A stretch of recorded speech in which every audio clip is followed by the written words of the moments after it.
Bismillahirrahmanirrahim. Assalamualaikum warahmatullahi wabarakatuh. Teman-teman, apa kabar? Hari ini bagaimana keadaannya? Mudah-mudahan kita semua selalu ada dalam lindungan Allah Subhanahu wa taala. Amin. Nah, hari ini kita akan belajar materi bahasa Indonesia tentang mengulas buku sastra. Sebelum dijelaskan, tolong siapkan dulu ya peralatannya, buku paket, alat tulis, dan juga buku tulisnya. Nah, catat hal-hal yang tidak ada di buku. Kalau ada di buku, kalian hanya boleh menandai saja, tidak usah disalin di buku tulis. Nah, oke, mengerti ya? Nah, sekarang simak penjelasan dari teacher tentang mengulas buku sastra. Perhatikan ya.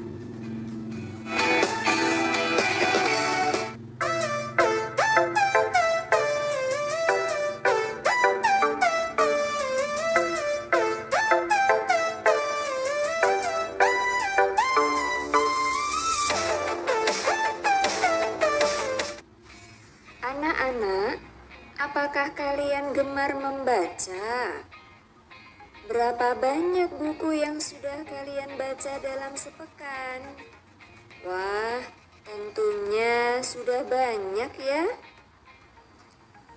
Mungkin salah satu buku yang kalian baca adalah buku sastra. Apakah kalian tahu apa pengertian sastra?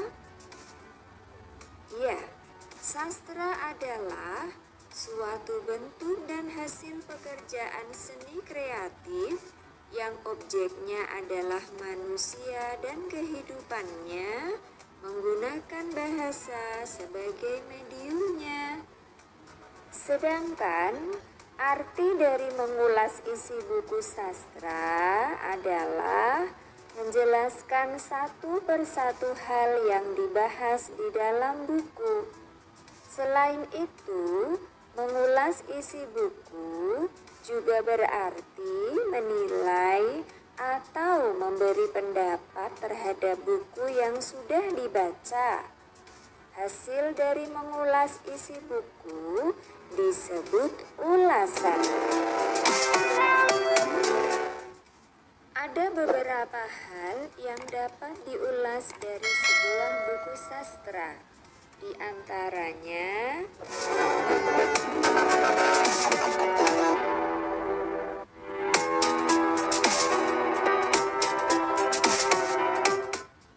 anak-anak yang Bu Guru banggakan, salah satu unsur penting dalam sebuah cerita adalah tokoh.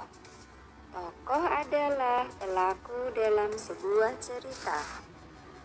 Tokoh dalam cerita memiliki karakter yang berbeda-beda.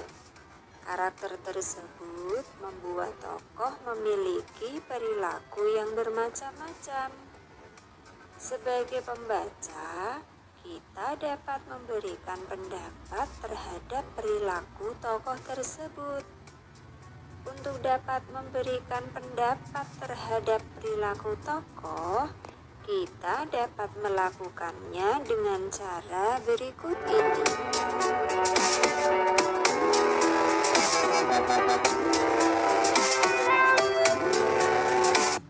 Anak-anak yang Bu Guru banggakan, seperti yang telah dijelaskan sebelumnya, salah satu langkah mengulas isi buku adalah dengan menentukan inti dari cerita yang terdapat di dalam buku sastra.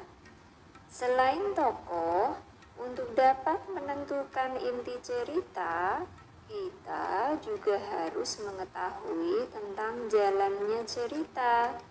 Di dalam sebuah cerita, biasanya terdapat suatu permasalahan yang membuat cerita lebih berwarna, yang disebut konflik. Kita dapat memberikan pendapat mengenai konflik yang terdapat dalam cerita dengan cara sebagai berikut.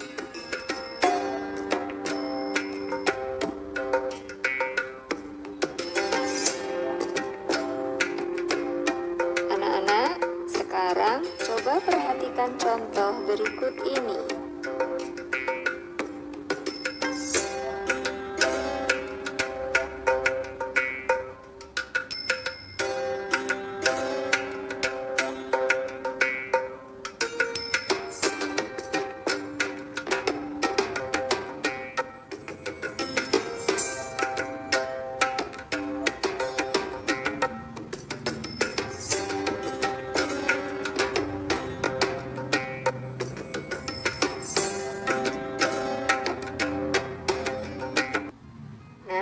Bagaimana anak-anak?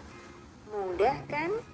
Jadi, dalam mengulas isi buku sastra, kita harus membaca isi buku dengan seksama, sehingga kita bisa mengetahui isi ceritanya.